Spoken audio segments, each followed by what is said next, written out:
Mr. Henry, could you lead us in the Pledge of Allegiance if we all could stand, please? I pledge allegiance to the flag of the United States of America and to the republic for which it stands, one nation, under God, indivisible, with liberty and justice for all.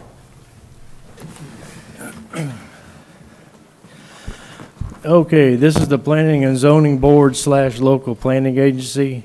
It's an advisory board which makes recommendations to the county commissioners who will make the final decisions on all these items. Item G1 is an LPA item. Items on today's agenda will be heard by the county commission on March 7th at 5 p.m.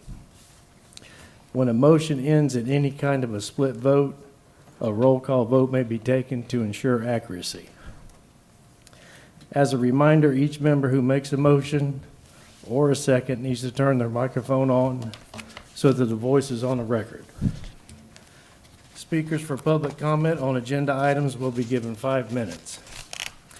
At this time, if any board member has had any ex parte communication regarding any application, please disclose so now. All right, seeing that, I ask for approval of the P&Z minutes from January 8th, 2024. Move for approval. Second. Okay, motion by Debbie. Who's second? I'm sorry, your name. Rob, brother. As second by Rob. All those in favor say aye. Aye. Any opposed? That passed unanimously. I'm going to slow down. Thank you, All Mr. right, Chairman. item 1.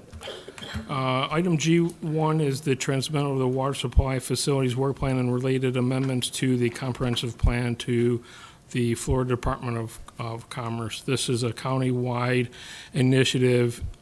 If you've noticed in the agenda report, it was mistakenly noted that this would be going to February 20th board meeting. However, staff is re-advertising this to go to the March 7th board meeting. So if anybody's out in the audience wanting to attend that, this is planning on going to the March 7th zoning meeting for the board. With that being said, this is the transmittal hearing for the water supply plan and the related amendments. This is just the transmittal stage of this application. The next process would end up going to the board for their recommendation to be sent up to the state. Once the state reviews this plan and the adjacent amendments, it'll come back down for the adoption hearing process, which you'll hear this item again. So with that said, I'll defer to the chair. Well, has anyone got any? You want to just open it for discussion? You can do that, yes. I don't know if there's anybody in the audience that's wishing to speak. You want to speak for or against this item? I have So- several questions and comments. Well, sir, if you could come up and state your name and address for the record. My name is Rick Mr. Hufflefinger. I Chairman? live at 2000 Juniper Drive, Mr. Cocoa, Chairman, Florida. I have a question. Before you get started, sorry, are we going to have a presentation about this? The author of the report, is that person here, or what's going on? We were not doing a presentation. Mr. Transmittal. Mr. Fontanen, the Utility Services Director, can give you a little bit more insight of what we're planning on doing with this update, if that's the flavor of the board. Because I think some of us have some questions we would like to have answered before we make a recommendation. All right, let's let him go ahead and present it, and then we'll take his question and we'll go from there. Is that all right? Sure. Yes, sir. Hi, as Jeffrey stated, my name's Edward Fontanen. I'm the Utility Services Director. The water supply plan, and I'm sure some of this is tied in with what's in the agenda report, but with regard to this is a component of the comp plan. This is merely a snapshot picture that's a requirement, an attached document that's associated with the comp plan. And the requirements, the content of what you see in the water supply plan is what is required by state law. I'm saying this from 30 years' experience that I've worked on a few of these as a consultant. If there's questions related to why doesn't the water supply plan contain this or this, it's because it exceeds what the requirement of what the Water Management District and Tallahassee would require for the document. So thus, they really don't look at it from that standpoint. The idea of this is, again, it's a snapshot. I know there's the phrase facility or planning, and sometimes we seem to take that as being locked in, but that's not the intent with this. This is just to give a snapshot to the Water Management District in Tallahassee, to give them a snapshot of what does it look like, what does it look like with projections, and if you look further in the document, we talk about projects that address water expansion, because I'm sure in some of those graphs you're going to see the need for it, which are identified in there. That's an important component, because that now, once it goes through the process of approval by the Water Management District in Tallahassee, they recognize that and it becomes a more viable option for future funding. So we're excited from that perspective. And I apologize if I'm speaking too much on this, and by any moment, Jerry, you're welcome to cut me off. So the difference when we look at it, there's a planning document, which is the water supply plan, and then what's more of the tied in is what we call the consumptive use permit. That is really the key component. That is the permit with the Water Management District that actually gives us a value of how many gallons per year we can withdraw to generate potable water. So the intent is to do the planning document. We currently have two projects, because we only provide water in the Barefoot Bay South Brevard area and in the Mims North Brevard area. If you look in the water supply plan, you will see that we have identified a water treatment plant for added capacity, which this month the RFQ for the engineering services are going out. We have the funding for the engineering. So this really plays in line, because as we get closer with the design, the water supply plan identifying it associated with the need, we're hopeful that it'll give us a higher probability to get more state funding to fund the construction. Okay. Well, as we go along here, I might direct some of the public comments to you if they have questions. However you choose, sir. Well, hold on one second, sir. Ron, do you have questions for staff? I have questions about this, yes. I think several of us do, and that's why I was wondering, if there's going to be a presentation, then we can either interrupt the person doing the presentation with questions as we go, or we can save our questions till the end. But I know I have several questions I'd like to. Well, you've got the floor. We'll just start it with that. Okay. Okay, first question I had was on page 14 of Appendix B. Page 14 is the thing that was presented to us has pages numbered, which are as an entire document. Anyway, on page 14, the water service area expansion to the north goes between US 1 and Indian River Lagoon, all the way to the county line. And my first question was, on that water service area, is that just potable water, or does it also include sewage? Yeah, this is only for water. So again, as I made mention, anything, there should be no content related to sewer, as that's not something the Water Management District would be. Okay. Now, that's a fairly large area, and when I was looking through, I didn't find a cost for this water line expansion into this area. You know, right now it goes up, I believe, to Lionel Road, and that's as far north as it goes. Are there plans to actually put water lines north, and where's the funding for that? Well, the next step after the approval of the water supply plan would be to, forgive me because I'm not a planner, I always call it a comp plan amendments, which would be the next phase after we do this. And in the comp plan, and again, I'm going to reference, there's 15 chapters in the comp plans that are up for amendment. One of those is water, potable water. And it's the opportunity where we go to the board and we present water service districts, not just current, but future. And then we also talk about the goals, objectives, and policies that we want as associated with that. When we get to the point where we present that to the board, we would go through the process of explaining in high altitude what kind of dollars would be associated if we expand our water supply boundary from its current.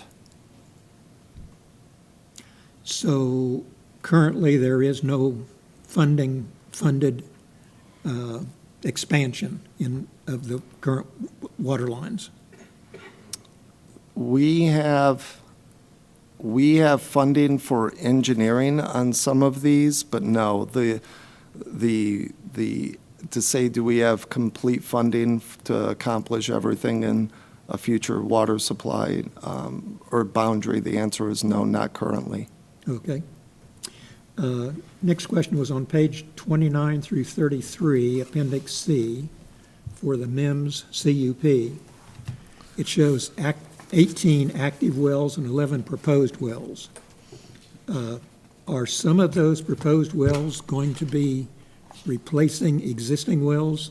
And if so, how many? We would address this in a consumptive use or a consumptive use permit. It's not, again, it's a planning document. When we apply for the consumptive use permit, that is when the due diligence and what the water management district will allow us to have. I don't mean to As be a planning document, I would expect to see some projected figures in there. And you're saying, what? Yeah, and unfortunately, it doesn't go into that in depth. I'd have to, I'm just quickly looking through this real quick.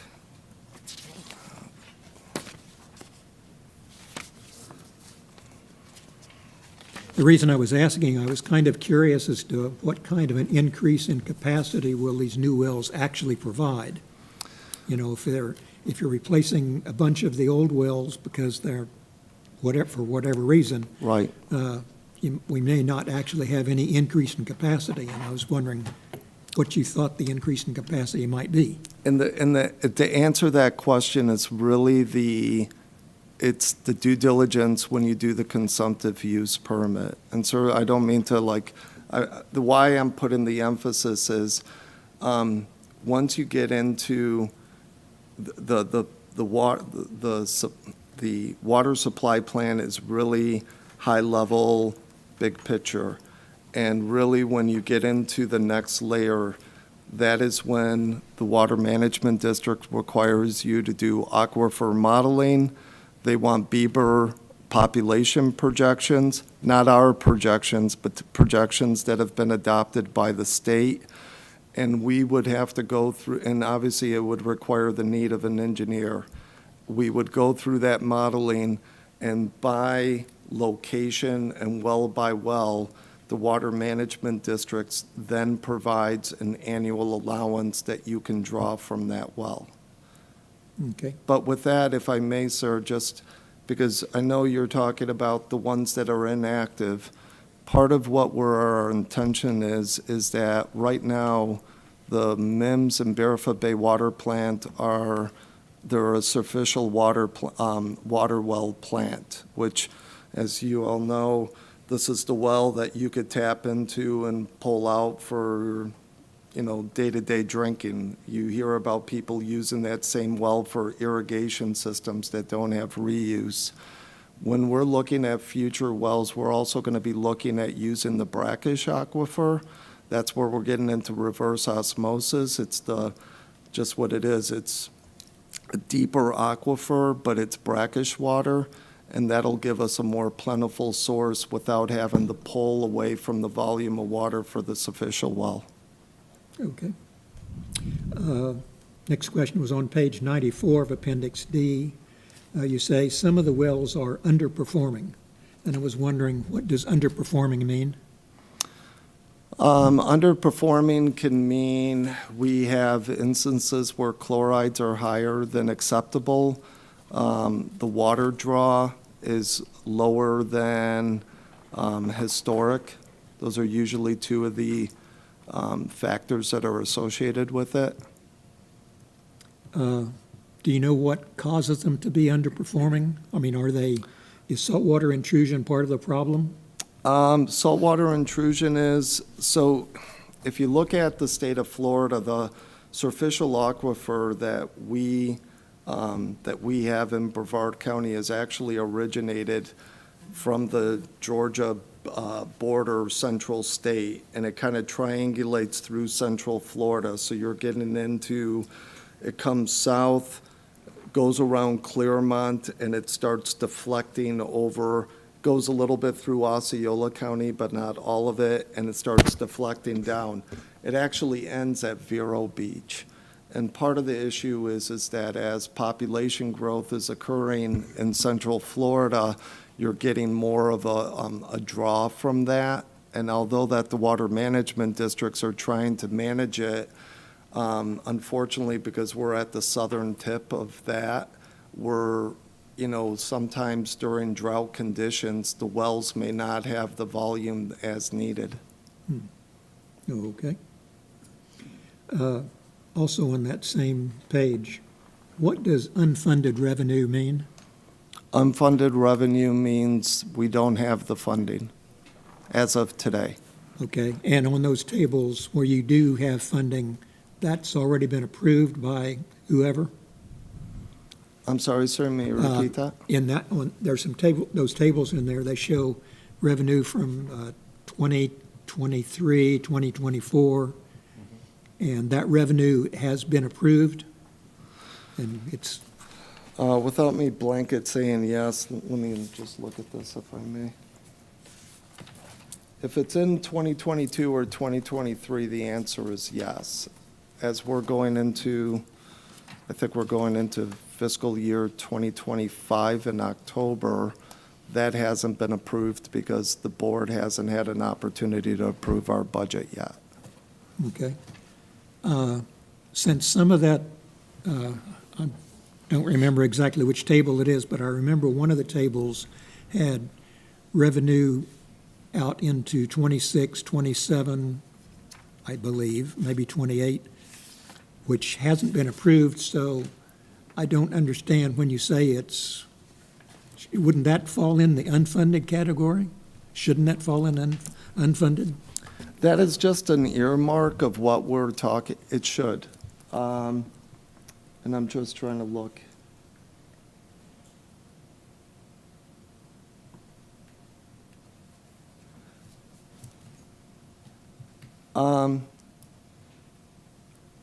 It's a planning holder. If you look at it, the 2.882, there is the option, once we get to that year, to fund it through revenue funds from the department, but it can, until we get to that year and we get it board approved, it won't be decided then.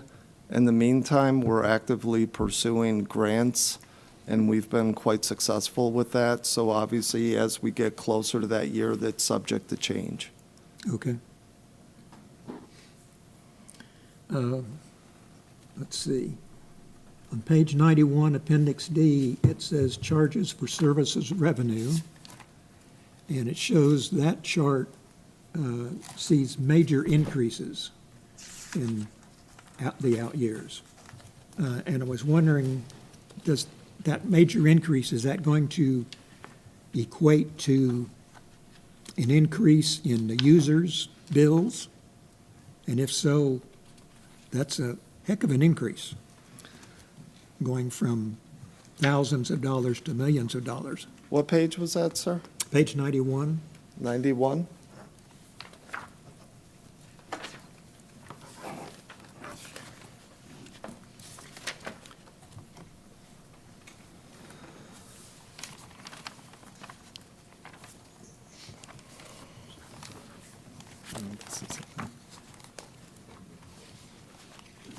Because in the fiscal years 2022 and 2023, we're talking about tens and then, Well, the question is that when we were approved when we did the rate increase, meaning the utility services that were adopted in, I believe it was July of 2021, we programmed the rate increase that we knew that we were going to be funding a good majority of the larger size capital improvement projects using bond services. And by saying that, the money that we would use, it would give us a 20, 30-year spread to pay back by just having an annual debt service. so users of the water system would not expect to see percentage increases that would match this. So if I understand your question, none of the projects that you're looking at, especially large dollar, are not meant to be pay-as-you-go. Okay, They're meant to be, it's meant to be done through bond debt service. okay, all right.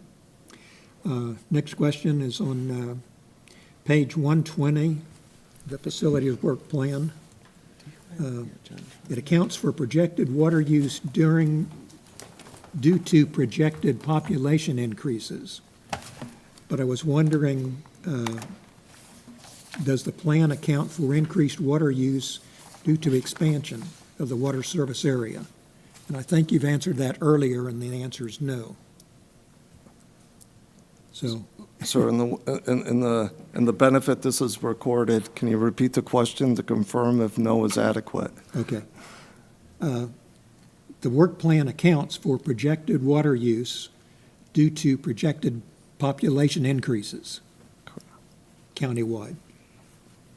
And my question was, does the plan account for any increased water use due to the expansion of water service areas?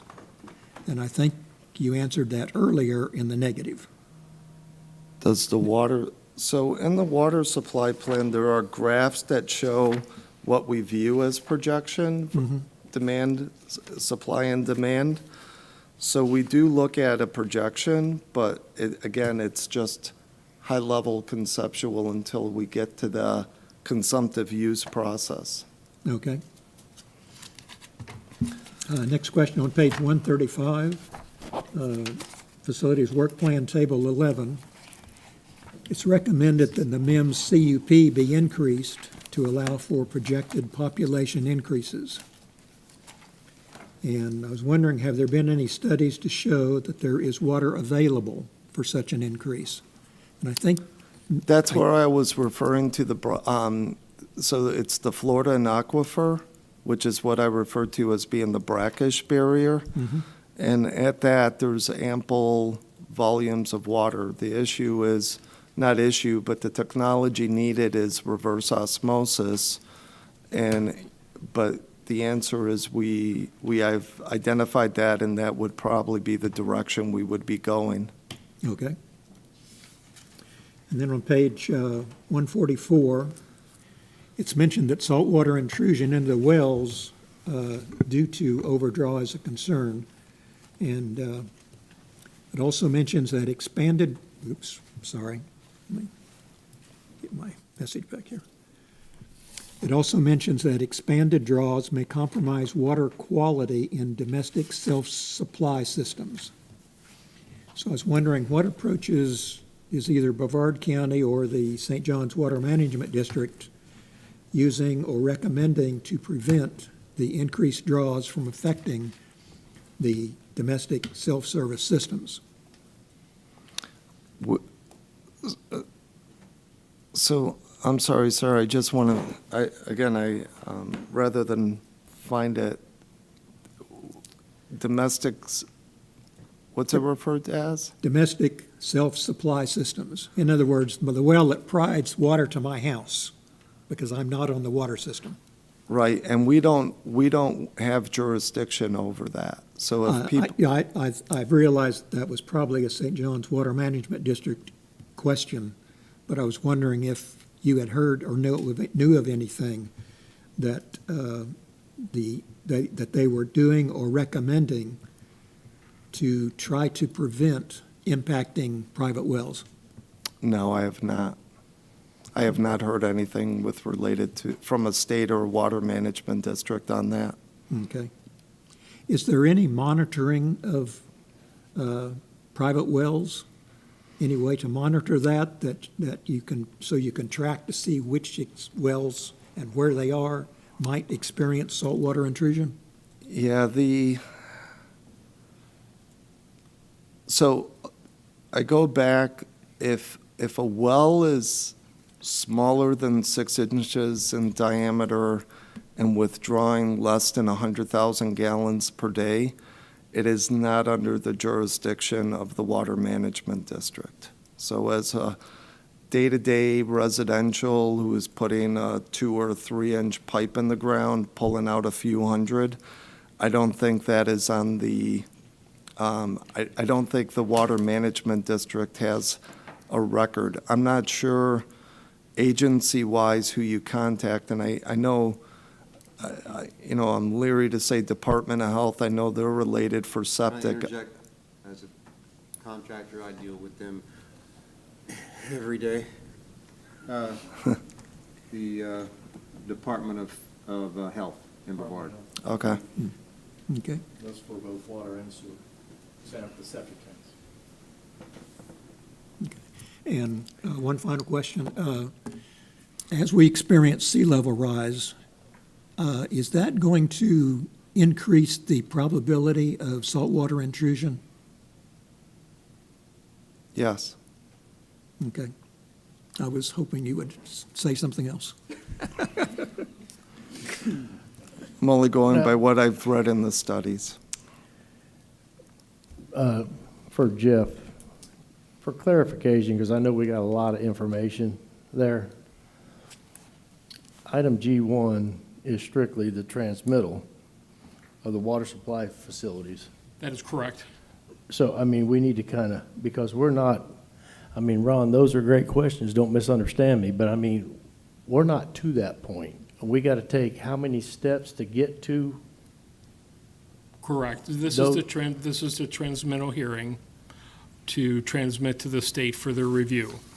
Once it comes back from the state, it'll go through the adoption hearing process where you will hear this item again with the comments, objections, recommendations from the state and the other state agencies, But just on this. just on the water supply I plan. mean, we're not even close to engineering and, Absolutely not. This is a 10-year planning horizon well, document. I didn't want to cut Mr. Ed off too early there because I was late and I'm still apologizing.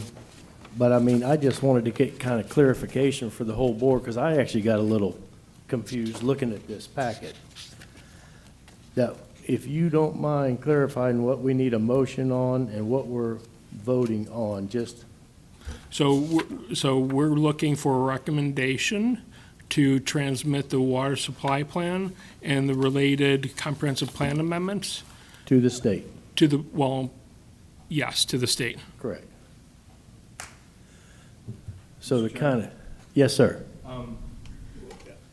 Ron brought up a number of things that I was also going to bring up, that he's just faster than I am. And me too, because I actually had some of the same questions, and I'm like, wait a minute, I gotta back up here because we're only going for just the I'm so out transmittal of order part. right now that, Or we'll be here till 8 o'clock with yeah, Mr. well, Hoppengarten the here. one thing I wanted to,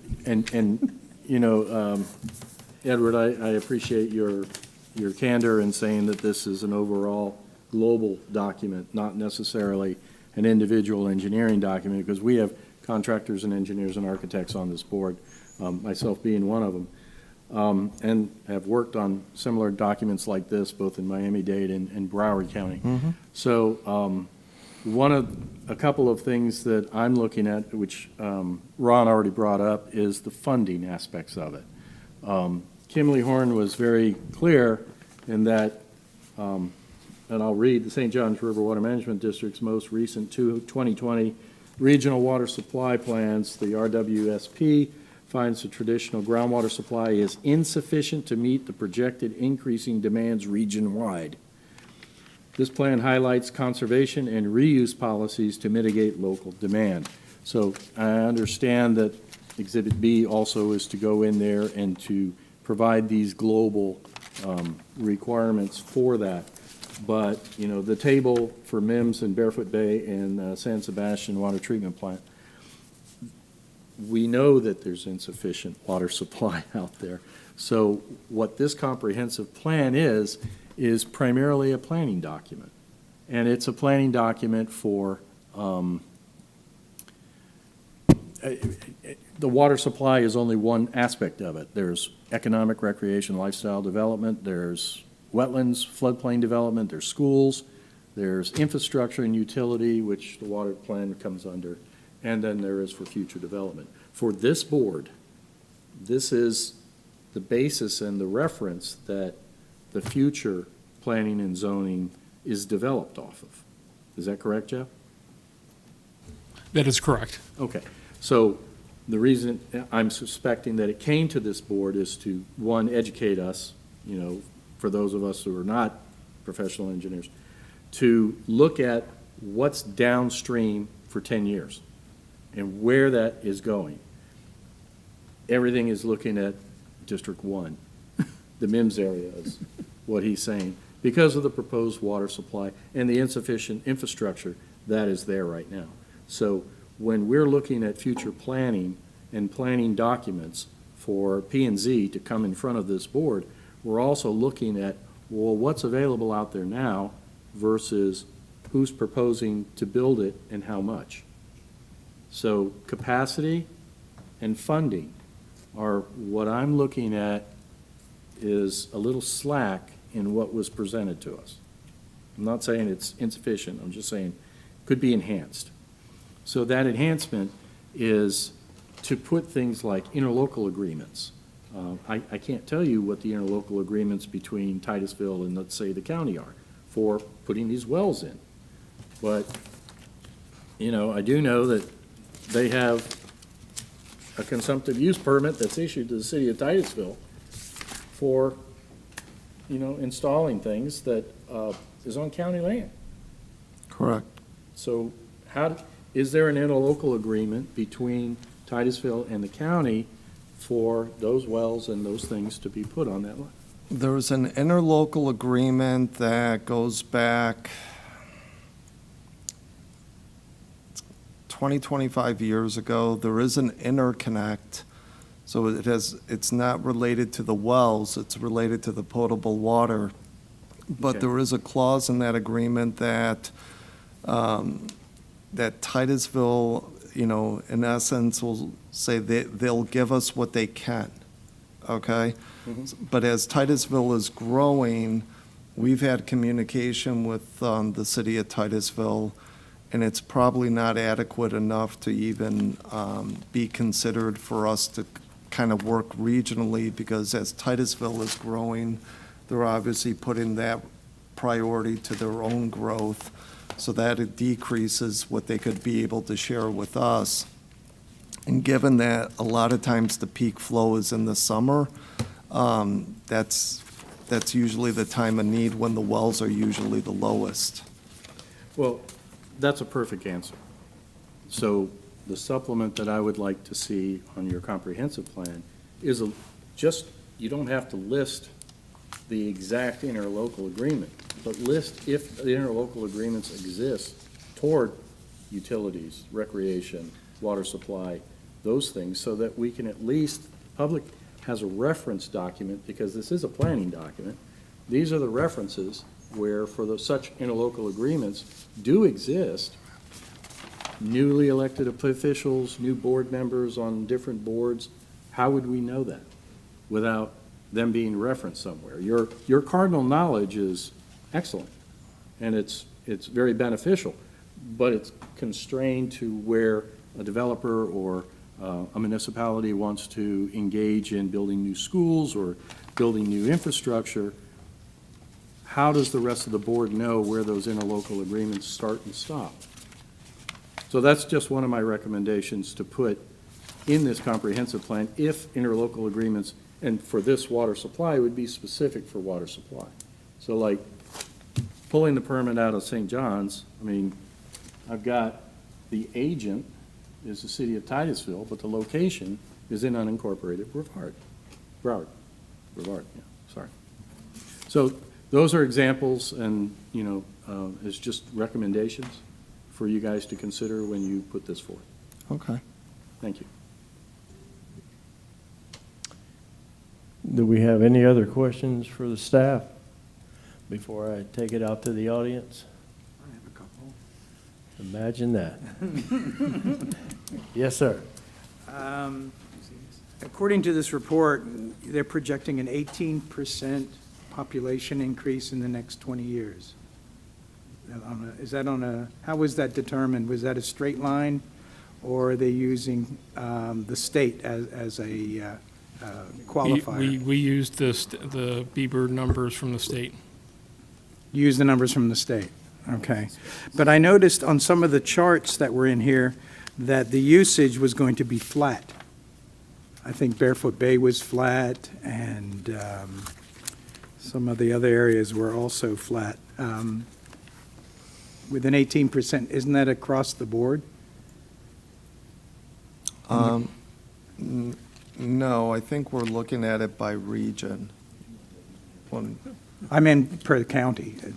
Well, as we use the word the county, I just want to clarify. So as Brevard County Utility Services, we only provide water to MIMS area and Barefoot Bay. So when we talk about the county, the beaches, for example, we are not the water provider for that. So when we're looking at this is not the, and it was a question I had even with our consultant, because I wanted this water supply plan to be clear. This isn't geographic Brevard County.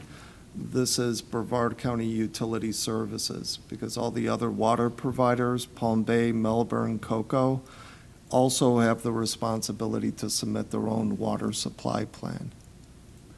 So then this report and other reports will go up to the state. It's not just this one.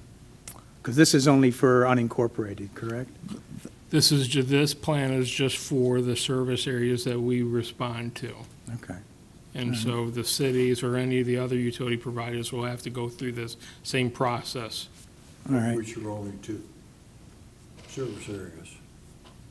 I'm sorry, sir? The county only has two service areas. That's correct. That For was water, that was a period. That I'm was sorry? not even a question. yes. Okay. You Yes, got MIMS, you got the one south. yes, sir. Okay.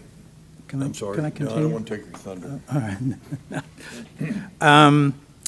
I noticed that you all do testing of the water supply, and I was curious, it listed a number of things that are being tested, but there's no testing for perchlorate.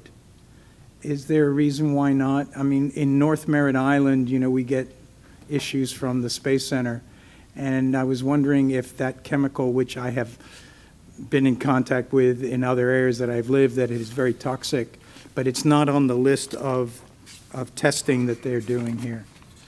If you know the chemical that's used for cleaning metals. Yeah, so the testing component is not a requirement of a water supply plan. Fine, I'm just asking if you guys are doing that so that you're protecting your residents from any type of toxicity that's getting into the water supply. So the answer is, we get a list of testing that's provided to us by the Florida Department of Environmental Protection. And I only say that because the length is, there's quite a few items that are tested that I don't know verbatim. But if the state agency tells us we need to test for it, I'll assure you that gets accomplished. Okay, it doesn't come the other way around, that people in this area request something being tested, rather than it coming from the state to us? I'm not familiar of a process where it's, I mean, obviously, as citizens of Florida, you can voice to your government, but I guess the question becomes, from us as a utility, we take the direction from the Florida Department of Environmental Protection. Okay. You also mentioned because of the one aquifer, which is brackish, you're going to have to get into reverse osmosis. How big of a plant are you anticipating for that? We haven't calculated that yet, because we're going to, you know, there's some components to that. It's obviously going to be the population we're anticipating, the capital dollars for initial phase. So we don't have an exact number yet. Okay, it's a very expensive process. And my last thing, has there ever been any consideration to recharge the aquifers? There are some projects going on in Florida to do that, but there's state laws associated to what you can and can't do. So, have we looked into that? We've looked at that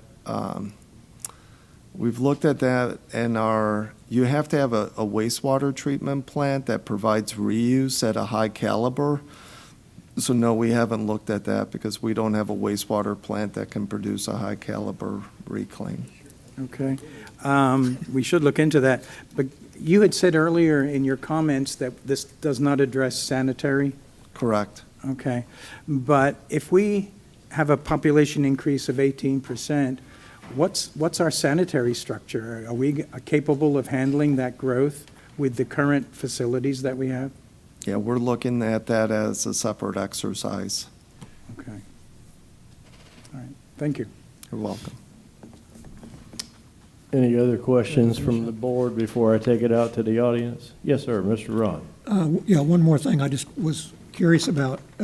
When there's a new development proposed and they're going to build, I don't know, 100 houses, where does, in our process, where does the use of the county's water system come into play? Is that during site planning or? Yeah, and go ahead. So during the pre-application process, there's a term that we call concurrency, and concurrency looks at the available capacity versus what the proposed project is going to generate. And so that is the process where we ensure that there's enough capacity, whether it's roads, water and sewer, or solid waste. That is the process that goes through, whether it's a site plan or a subdivision process. Okay. Because I didn't recall that this board had seen any figures on usage like that, either water or sewer or, I mean, we see schools and we see roads, but I don't recall seeing water system usage. I'm sorry, was that a question, Ron? Yes. That does utilities reviews, that part of the process. But is it done at site planning, and so we don't? It's done at pre-application, so we look at it from two components. We look to see what the capacity of the water treatment plant is to assure there is enough capacity at the plant. And then at pre-app, we request the engineer of record for the developer to perform a hydraulic model to make sure that the pipeline system to provide adequate water to that development is sufficient. Okay. Do we get access to that information as part of our package when we are reviewing an application? We get that during the, and again, I have staff that's much more prevalent on the process of this, but it's at some point during the We notify them in pre-app of the required due diligence, and subsequent submittals, the engineer of record submits, provides that information for our review. So Ron, just to piggyback on that, so when this board sees a land use change or a zoning request, there is a concurrency section where it talks about water and sewer. Most of the times, well, it just depends on where it is. If it is located within the service boundary, we just notated, for the zoning part of it is that it's located within the service boundary. So when it comes to the site plan process or a subdivision process, that will get evaluated part of the concurrence review.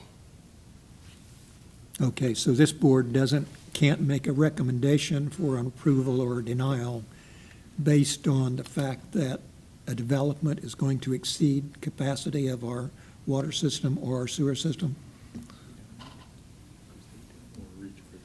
Well, I think that there's, and Morris can back me up, there's certain criteria that you can use for your recommendation as far as a land use change and a rezoning change. So that is, when I would tell you that when you're reviewing a land use change, that you should be looking at infrastructure and what that is going to be doing as far as if there's enough capacity to support that development. As far as a zoning application, you look at consistency and compatibility with the, consistency with the comp plan and compatibility with the surrounding area.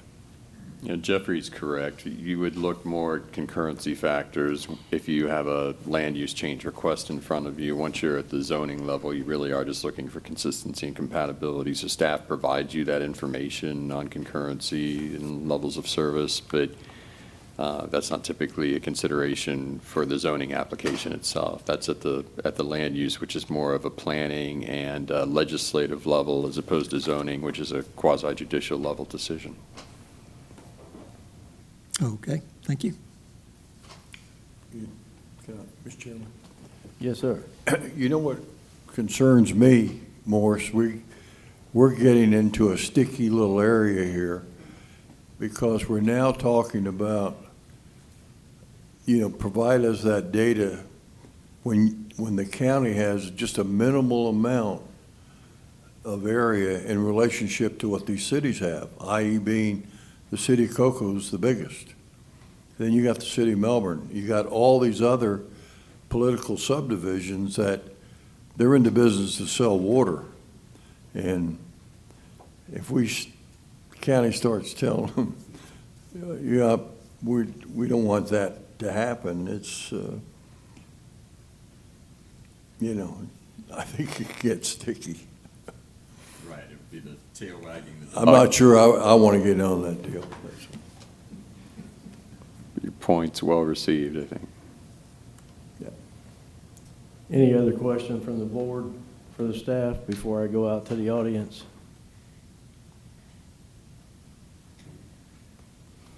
All right, sir, if you could come up to the podium and state your name and address for the record. Yes, sir. My name is Rick Heffelfinger. I live at 2000 Juniper Drive in Cocoa, Florida, 32926. I'm up here as a homeowner and as a taxpayer because I have some very similar questions. We see this plan and we see a lot of improvements to infrastructure, but I don't see how we're funding it. And it's been raised several years back about impact fees. The developers that are doing the growth, I mean, these people don't move here and don't live somewhere. They live in an apartment, maybe the one on 524, or maybe the new housing developed at the end of my road. We don't collect impact fees, or we haven't adjusted impact fees for 30 years. That's the rumor I heard. When does this process cross that financial bridge and somebody says, hey, it's great, we're going to get a brand new water processing facility. And then I see them go to the legislative delegation and go, hey, we'd like the state to pay for that. Well, where does state, that's good, let's have the state pay for that, because Rick doesn't want to see that reflected on Rick's taxes. Because I think I pay City of Cocoa for my water, right? If they run out of water and they need to increase their water supply, are they going to drill wells and they're not going to cost me anything on my taxes, right? Well, imagine I'm going to get an increase in my water bill. So you guys are saying, hey, we're going to do all this infrastructure improvement, but who's paying for it? I would like to think that we tax people, the new people that come here. We grow, and they say, hey, here's a little kicker to the water facility. Let's build a new, or the taxpayer's going to have to end up paying for this. Or is Ron going to get the bill?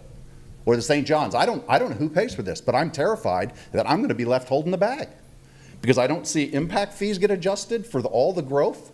I see plans that maybe the development plans, Fox Glen, a recent one just about a year ago. That plan was submitted a long time ago, and there was assessments for school impacts and water impacts. But did anybody review them based on all the new growth? So we've got these plans floating out there, and all of a sudden we said, do it, do it, do it.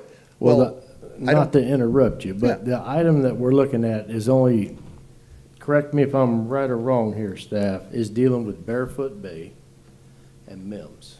Okay, well. This is nothing to do, like Mr. Menaboo was saying, with the city of Cocoa or Melbourne, who provides water probably to you. So is that correct? That's correct. Okay, but So I get a bill from the Cocoa Water Supply. Where do they get their water? From your wells? No, they, Orange County. Orange County. So this isn't going to cost me anything. I'll just sit down then. We got this all covered, do we? well, I saw if we questions about vote cost. yes I on didn't it, I know if you think, want me to share that or not. Well, I know you're also talking about wetland preservation because this is a bigger issue. Our water use, right? You're pulling the water, saltwater incursion. How do you get the water back into the water table? I thought this plan talked about a waste processing where the secondary water was qualified to be re-injected. Don't we do that down south in Brevard somewhere already? well, here again, and help me out, Mr. Ed and Jeff, we're not to that point yet to make those decisions. Is that correct? That's correct. But your plan says we won't have a problem as long as the state pays for all these new water processing facilities, right? As long as we can get the grants. Well, the grants, why aren't we taxing the developers? You're gonna have to take that to Mr. DeSantis. Well, I think the impact fees, so doesn't the county assess the impact fees? I'm confused. I don't know. Who, do you know, Henry? You want to talk about impact fees? I mean, they're not designed for water. It's basically transportation. That's been the strongest one. Well, there is a water and sewer impact fee, and again, if But it's, it's minuscule to the big picture, I think. well, I don't want to put an adjective to it, but there is a water and sewer impact fee.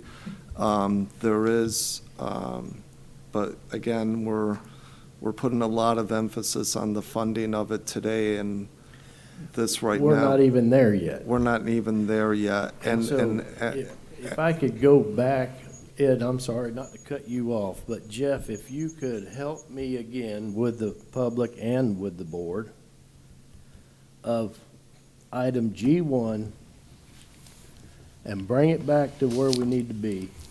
So, okay, so as the subject, Talking about only Barefoot Bay and Mims, not the city of Cocoa and not the Well, I'm city of unincorporated, Melbourne. So I'm not in the city. I'm unincorporated Brevard But District you're 1. getting your water bill from Cocoa, so Cocoa, we're not even discussing Cocoa. So they got plenty of water.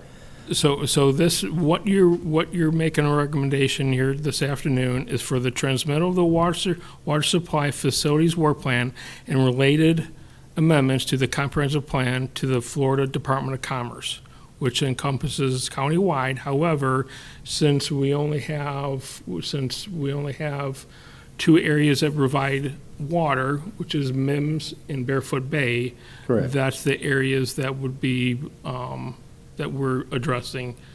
So with the transmittal, after today, the board will hear this item March 7th, and they will decide whether to transmit this item up to the state for their review. During that review, the Florida Commerce and all the other state agencies will review that and provide us with an ORC report, which stands for Objections, Recommendations, and Comments. So after that is submitted to us for review, we have a couple different avenues that we can go. We can make those recommendations, or we decide not to make those recommendations. And then that would start the adoption hearing process, which you all will hear that item again with any comments that we get from the state, and then you'll make another recommendation to the board whether or not to adopt with or without those changes from the state. Correct. Do you follow that, sir? So you're submitting this to the county commission for a March 7th, and then if they are copacetic with it, they'll forward it to the state. Now, is that going to St. John's Water Management? Do they do a hard review? Because it sounds like they're looking at Coco's use, they're looking at Melbourne's water use. They should be able to say that we're crazy because these other cities are using way more water. Is that going to happen? St. John's is going to look at this and say, hey, Brevard County, you guys are crazy because the cities are using more water than you are. Part of the coordinated review, it's my understanding that St. John's would review this plan as well. Okay, so we're just forwarding it to the board with recommendations to forward it? Correct. Do we have support that we've got enough budget information that this is not a pipe dream? Or can it be just, is it just a pipe dream that we don't know how we're going to fund it, but we will? Again, this is a 10-year planning horizon for water supply. Can I interject just a moment? Something we haven't done is define what this is. The way I see that, it is what we have. It's delineating what we have. We've got this many wells, and these people want these other wells.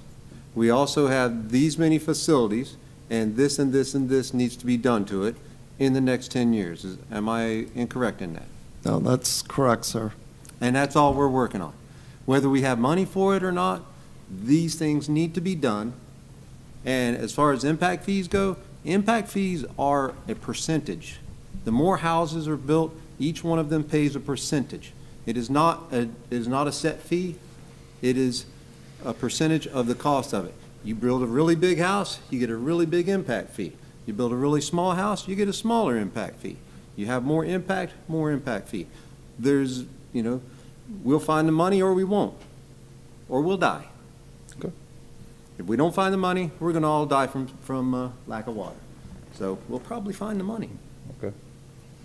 We're just Well, sending a report to the the money state. you'll find is assessing my real estate taxes It's higher. possible. That's my, yeah. But now, you're with the city of Cocoa though, sir. I'm sorry not to interrupt you. No, I'm unincorporated. But you get your water bill from Cocoa. And Coco gets it from where? Your wells? So, but Cocoa is gonna have to do the same thing that we're doing right here. So I'm counting on Coco doing a good job. City of Melbourne's my gonna God. have to do the same thing that we're doing right here. And Correct me and if they have I'm to right or report wrong, to St. Scott. John's as well. So St. John's sees the big picture? You'd have to go to a St. John's meeting. Okay, well, So- after the 7th, I guess the county will probably kick it to them and it'll go into review. And then they'll review it, give feedback, and then the county will say, we accept that feedback or not. So we're still churning this. It's I don't know when the dollar projections happen. it's gonna be out Okay, because we're just getting going here. okay, well, I'm 62, maybe I'll outlive this, or There you go. underlive this. But I All right, so- appreciate you guys hearing I like what I heard here, that there's Okay. concerns and they're being, I do like that. So thank you, that's all I had. All right. Yes, ma'am, if you'd like to come up and state your name and address for the record.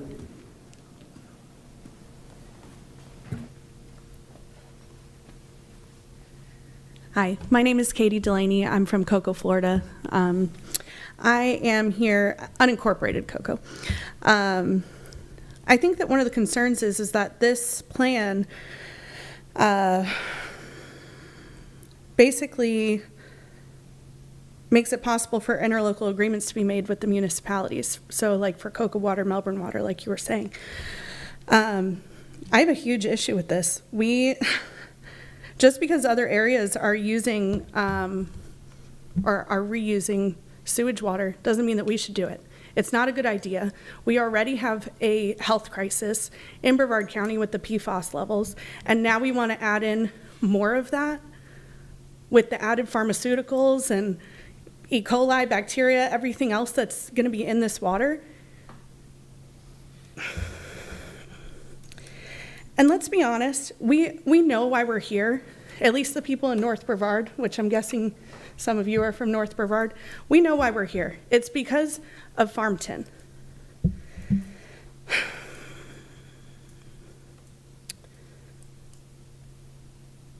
We have got to do a better job of protecting our wetlands because this wetland recharge area of Farmington, that's what's replenishing our aquifers. And this is a preemptive plan because they want to basically create a new Vieira in the north end. And we know that's coming. It's extremely irresponsible what we're doing, the way that we're developing, and the way that we're not protecting our wetlands. And this isn't just an environmental issue. This is a safety issue. This is an insurance issue. This is a quality of life issue. And so I'm asking that you guys, you have the power to stop this now today, to give your no recommendation to the board of county commissioners. You have that power. And so I'm asking you to do the right thing for the people, because we all live here. All of you live here. This is our community. And yes, we want growth, we want development, but it has to be done in a responsible way, or else our paradise here is over. So I'm asking you guys to give a no recommendation to the county on this.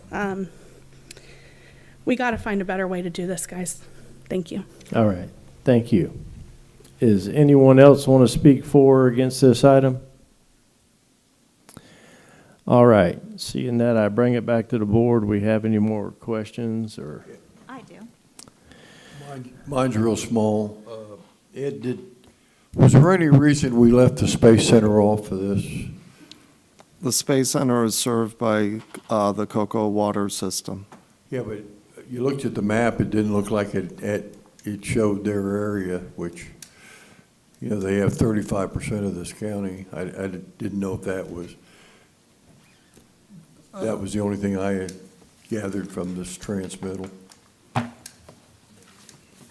It didn't look like they were, I mean, Cocoa handles one part of them, and Right, but we don't serve, our water system doesn't serve any capacity, the NASA, Cape Canaveral Air Force Base, okay. none of that. I didn't, Even the port isn't even served by us. yeah, I just seen the Space Center was somewhat excluded in there.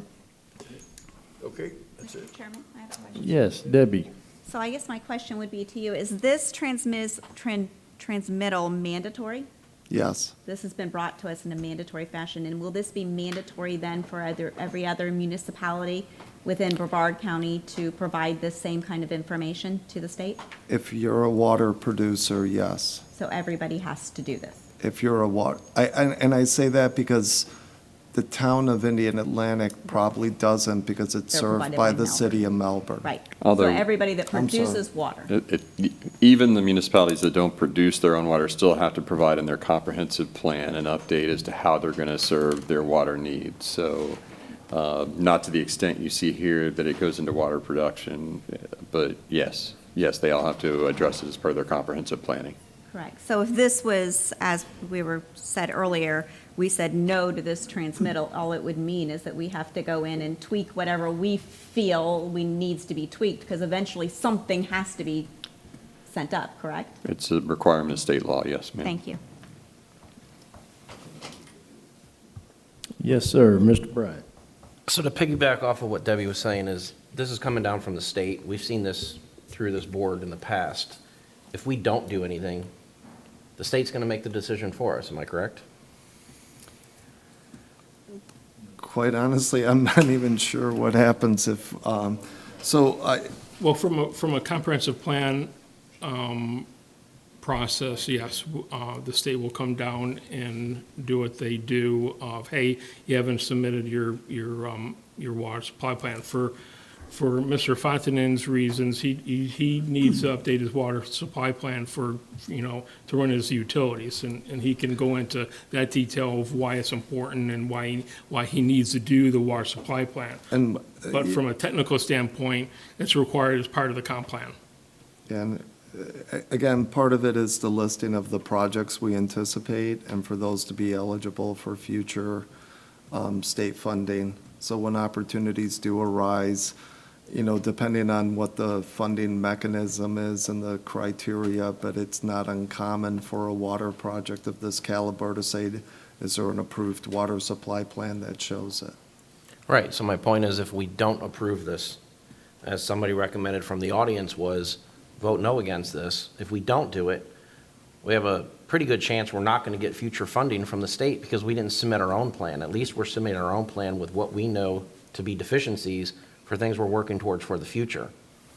That's correct. That is correct, but if the board were to decide that they would recommend denial on this, it would still go in front of the board with your recommendation, whether it's for it or against it. Ultimately, they decide. Right. Right. Mr. Chairman, Yes, sir. I'd like to ask staff a question.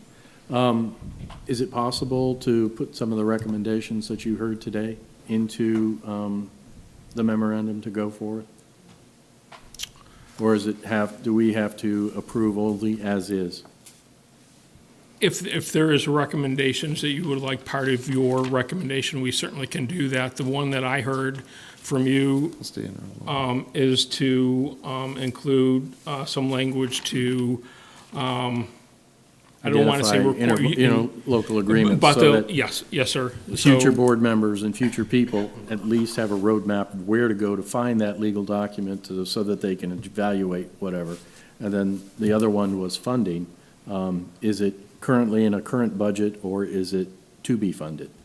Those two were my recommendations. I think, Ron, you had a few. Well, the funding was my primary concern, because I see it funded, but yet, and we're talking about fiscal years that are out in the future, and as far as I know, the county doesn't fund anything beyond the current fiscal year. So why are those listed as funded when they really should be unfunded? So there are requirements to do at a planning level, strategic, comprehensive planning and capital improvements projections that go into the future. Although you're correct, they're non-binding because each year the county develops a budget specific for that year. But you have a 5-year capital improvement project plan that lists those capital improvements that you're projected to accomplish, and you're required to do those things by a number of things, including state law for comprehensive planning. So it's a planning level document, but you're right that each year a budget's adopted independent of that, but that should guide the process of developing the budget. Yeah, I would just have preferred to see funded, expected but unfunded, something like that, rather than showing up as, because it implies, when I look at the document, it implies these things are all funded, because they're all on the same level. And the line that says unfunded has $0 throughout the entire chart. So, Independently came up by myself the same way. Question. Yes, sir. Mr. Bryan. So on the subject of funding, I tallied up roughly $39 million through, I think it was 18 pages worth of estimates. Are those estimates over that 10-year period, or is that what's needed now? Those are in today's dollars, and again, those are high-level conceptual. So we're going to have more needs over that next 10 years. Is Most there any likely. estimation with inflation and so forth, what this number could become from 39 million? Not offhand, but that's being done in a separate exercise. So because this is being mandated by the state, if we don't do something, again, the state's going to do what they want if we don't put our 2 cents forth. If we're going in here saying 39 million, is there any reasonable number that we can come back from saying that the state is going to potentially kick in a certain amount of this money? Or is this all 39 million coming from our tax dollars in this county? The 39 million that you're referencing is the path to funding is to be established. And I'm not, and what I mean by that is, you know, the Florida Department of Environmental Protection 2-3 times a year has submitted on, has grant opportunities. We've been historically quite successful in getting those grants. In addition to that, as I mentioned, when we calculated when the Board of County Commissions in 2021 approved the rate increase, it was our intention to use that rate increase to do a bond debt service in order to fund large capital. So what you're seeing in this document is not a detailed financial plan to get there. It's a big picture planning document to acknowledge what the state requirements are. As we go through the design and we go through proper cost estimates, we'll sync that in with our financial staff and finding a means of funding, which again, may be a bond. So I realize this is a long-term project. This is 10 years out. What I'm trying to base my decision on is the state's mandating we do this. In the past, if we do this and we comply with them, they're more likely to help us with funding through grants and so forth. But if we don't approve this and we're left on our own for the next 10 years to figure out a plan, we're carrying the full burden of this $39 million.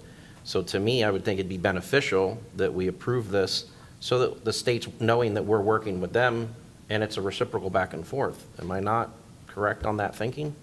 I think it would show good cooperation to the state in that we are looking at this, and obviously it'll be an opportunity for us to, when grant opportunities become available, that we can acknowledge that, yes, we have an approved water supply plan. Okay. And I think at this point, Mr. Chair, I think at this point, it might behoove us to not put anything in there about funded or not funded, or what may be funded or may not be funded, because we don't know right now. This is still in the planning stages of that. And if we are going out there and looking for grant money, which not just for our county as a whole, as the government as a whole, but each municipality is out there and they're all searching for these exact same dollars, to be able to help themselves with the same issues that we're talking about here. We don't want to pigeonhole ourselves into any corner prematurely.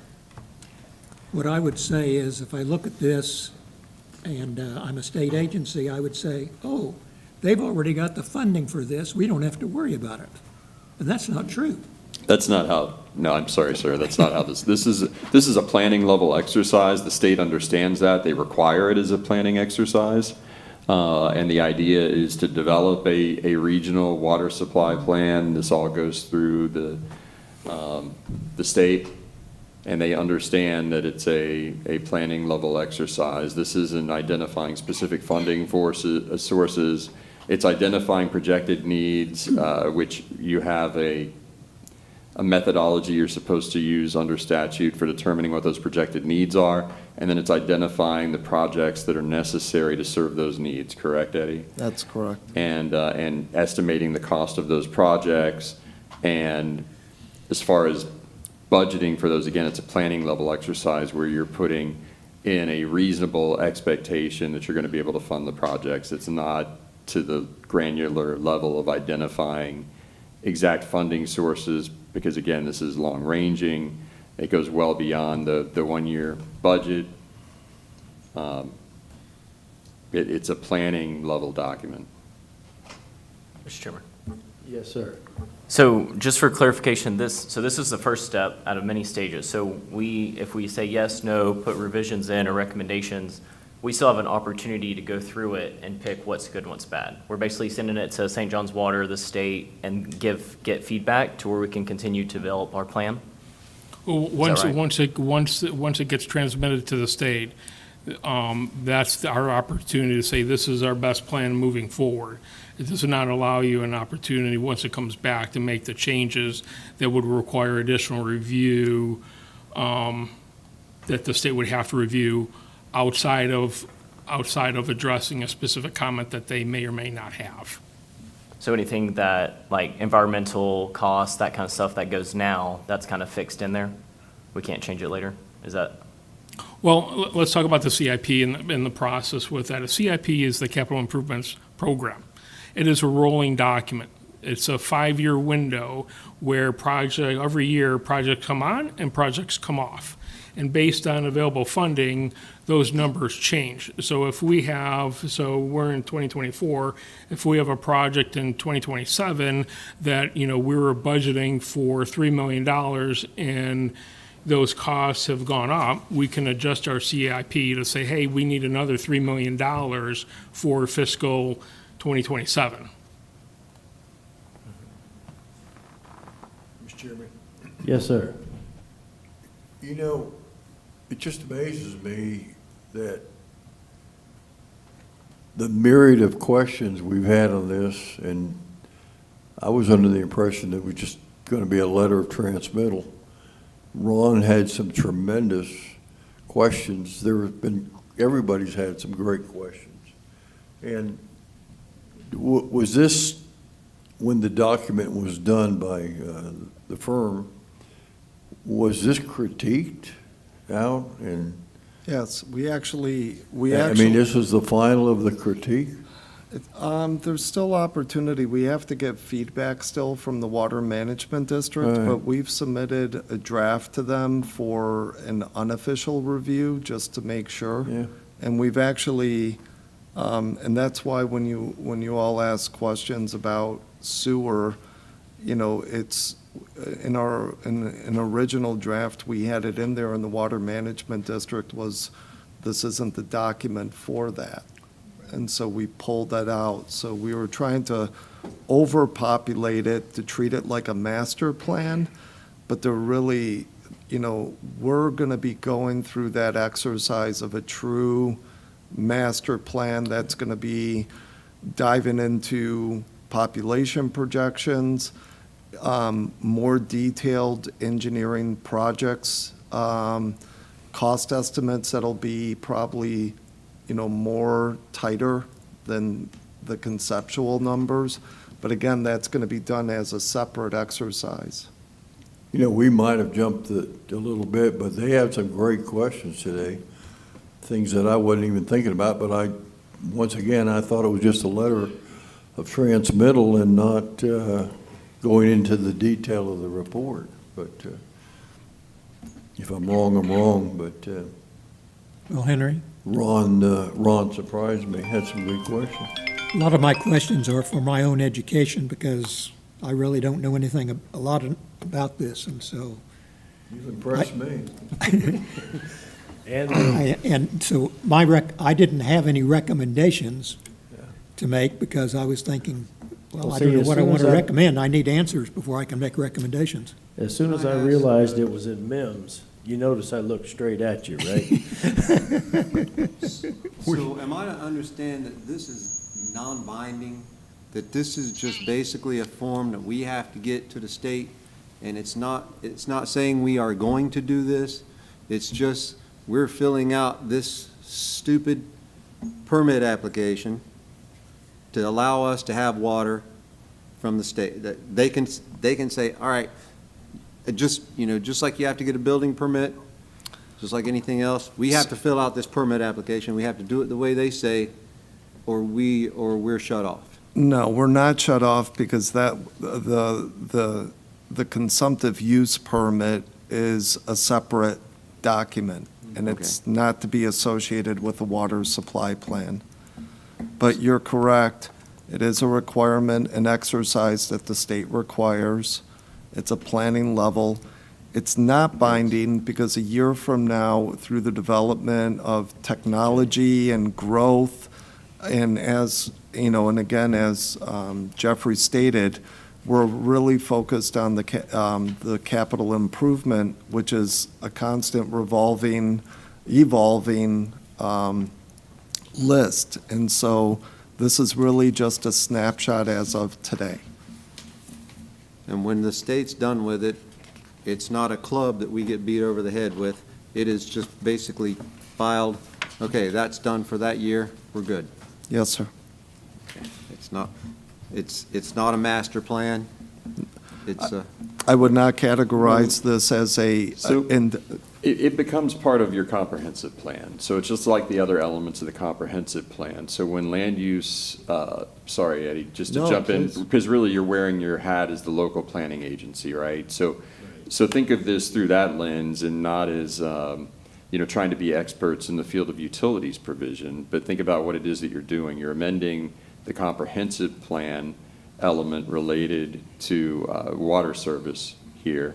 And then future development approvals, you'll look to those comprehensive plan elements to see if those applications are consistent with the comprehensive plan. And you've got an underlined strike through, and you can kind of miss the forest for the trees a little bit in a report like this because you have a lot of data, but there's, maybe 8 to 10 pages that show an underlined strike through of the changes that are being made to your current comprehensive plan, and they're relatively minor. There aren't a whole lot of them. There are a few new policies that are included there and underlined, So a few what revisions this- to the existing.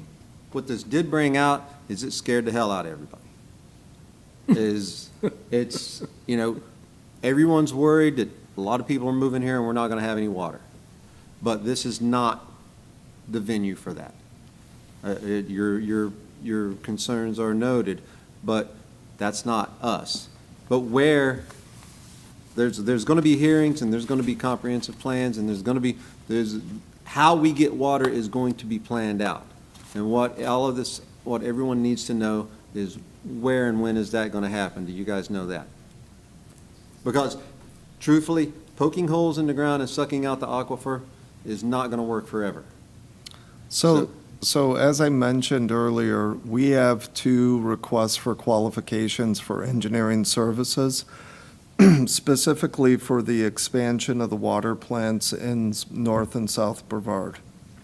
When a engineer is selected, we go through the whole due diligence and we look at them as experts in terms of identifying technology, what source of water. As I mentioned, there's surficial, there's the Florida and aquifer, and then once we establish that, we start consulting with the Water Management District on location of well, depth of well, volume that can be withdrawn from the well, and that'll all be accomplished then.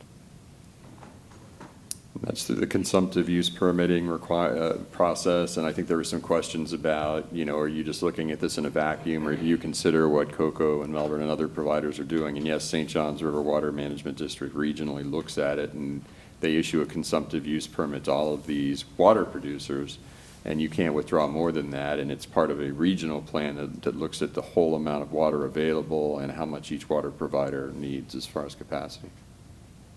I do want to add something else to this. So right now, we're dealing with this water supply plan.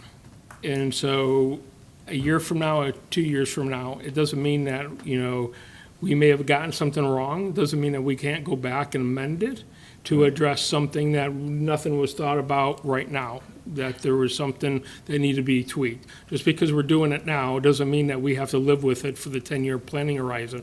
We certainly can go in and update it as needed based on projections or something that we didn't accommodate for in this plan.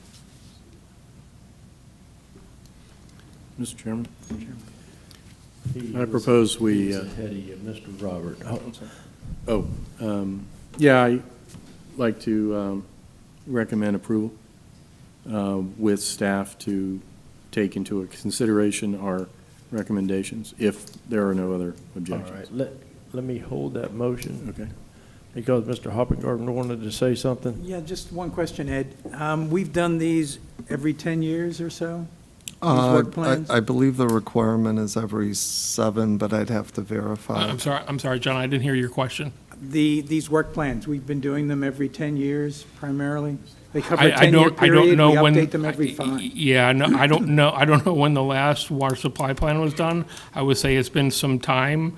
That's why it's really needed that we do this one now. But there's no requirement that it has to be, that we do it every 7. We can do it, before that. Okay, I'm just trying to get some historical background on how well we had planned before to get to where we are now. We're going forward for another period. I don't know the history, but the statute provides for the work plan to be adopted or updated every 5 years and within 18 months after the Water Management District adopts a regional supply plan. Yeah, I read that in here. Yeah, okay.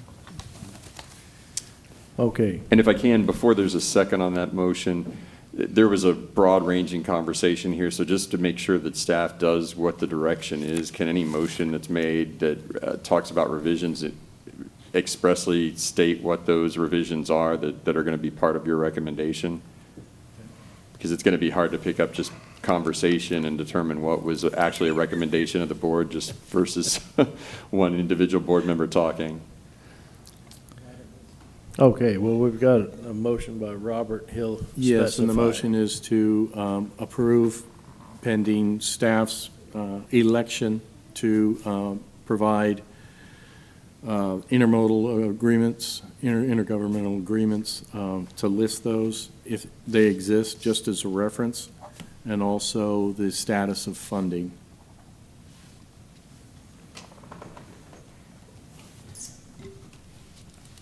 I need it.